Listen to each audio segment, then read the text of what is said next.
Halo teman-teman, selamat pagi semuanya. Assalamualaikum warahmatullahi wabarakatuh. Oke teman-teman, ada banyak pertanyaan masuk ke kita. Sebenarnya bagaimanakah cara belajar Arduino dengan cara yang baik? Oke, setelah sekian lama kita belajar, maka hal yang paling penting dari belajar itu adalah mencoba. Jadi semakin banyak Anda bertanya tapi tanpa pernah mencobanya, maka ini akan membuat kita semakin malas belajar. Kenapa teman-teman? Karena bertanya, belajar tanpa mempraktekannya akan membuat kita menjadi semakin jenuh. Tapi ketika kita belajar, kita mencoba, walaupun itu sedikit sekali ilmunya, tapi kita akan bahagia dengan keberhasilan yang kita buat. Misalnya sebagai contoh yang sederhana, membuat alat mengukur jarak dengan sensor ultrasonik misalnya. Nah, ketika kita belajar ini, kita akan mendapatkan sebuah pelajaran baru.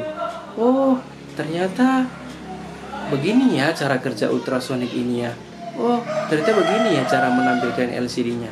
Kemudian di sepanjang percobaan itu, teman-teman mungkin akan mengalami sebuah kendala. Sebagai contoh misalnya, teman-teman mengontrol sebuah motor dengan ultrasonik misalnya.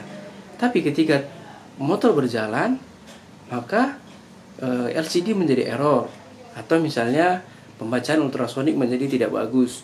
Nah, dengan begitu teman-teman akan mendapatkan ilmu baru lagi.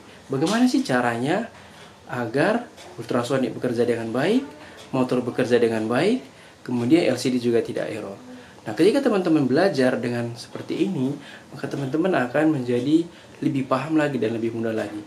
Nah, setelah itu teman-teman mungkin akan mengalami sebuah kendala lagi setelah keberhasilan pertama tadi. Sebagai contoh misalnya adalah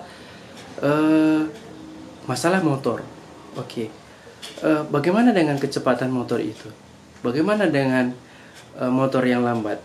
Apakah membutuhkan power supply yang lebih besar atau yang seperti apa? Nah, dengan belajar seperti ini, maka teman-teman akan mendapatkan pelajaran yang jauh lebih banyak lagi. Nah, setelah itu teman-teman berhasil dari satu pelajaran ke pelajaran yang lain, maka cara terbaiknya adalah belajar ke yang lain lagi.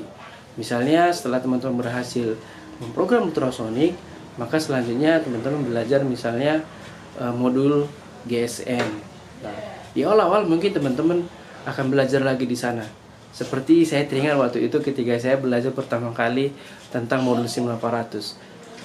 Ternyata modul SIM800 itu adalah komunikasi serial ya teman-teman.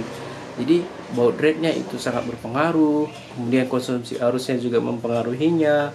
Kemudian bagaimana jika terjadi error antara komunikasi itu, apakah perlu direset dan yang lain. Nah, dengan begitu teman-teman, kita akan sangat mudah mempelajari sesuatu itu menjadi lebih baik. Ada sebuah pepatah mengatakan bahwasanya tahu itu bagus, tapi untuk praktek tahu itu tidak cukup.